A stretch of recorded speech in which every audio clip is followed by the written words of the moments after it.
ভালো করে ধুয়ে নিয়ে এসেছি, আপনারা দেখতে পাচ্ছেন। তারপর এখানে কাঁচা লঙ্কাগুলি ছিঁড়ে দিয়ে দেব, একসঙ্গে দিয়ে দেব। তো এখানে আমরা কড়াই নিয়েছি এবং ড্যাঙাগুলো এখানে রয়েছে, ধুয়ে নেব। জাল ধরে নেব এখানে।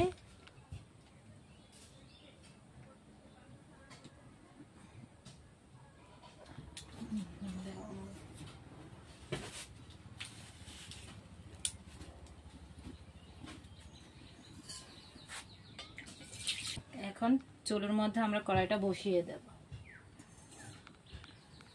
মানে জল দিয়ে দেব। তারপর এখানে যে সবজিগুলি ধুয়ে এনেছি সেগুলি ঢেলে দেব।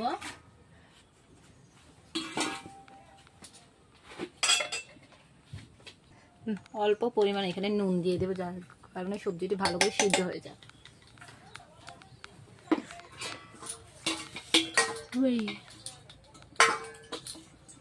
তারপর সবজিগুলি ভালো করে ঢেকে দেব সিদ্ধ হওয়ার জন্য।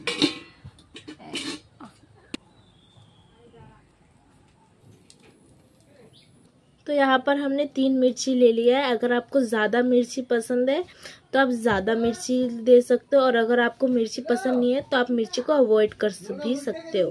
फिर यहाँ पर हमने एक तेज़पत्ता ले लिया है संभास देने के लिए।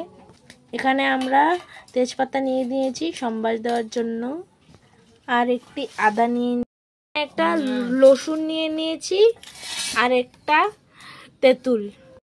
আমরা তেঁতুলটাকে কিছুক্ষণের জন্য জলে ভিজিয়ে রাখবো, যার কারণে তা জলের সঙ্গে মিশে যাবে, একদম লুলে যাওয়ার জন্য। আমরা এটাকে কিছুক্ষণের জন্য জলের সঙ্গে এরকম করে ভিজিয়ে রাখবো, ঠিক আছে।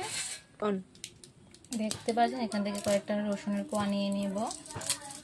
এটি আমি সম্বাসে দেব, তার জন্য এটিকে নিয়ে নিচ্ছি, দেখতে পাচ্ছেন। নিয়ে ছেঁচে নেব, এটিকে এখানে ছেঁচে নেব, দেখতে পাচ্ছেন। ছেঁচে নিয়েছি এরকম করে, ঠিক আছে।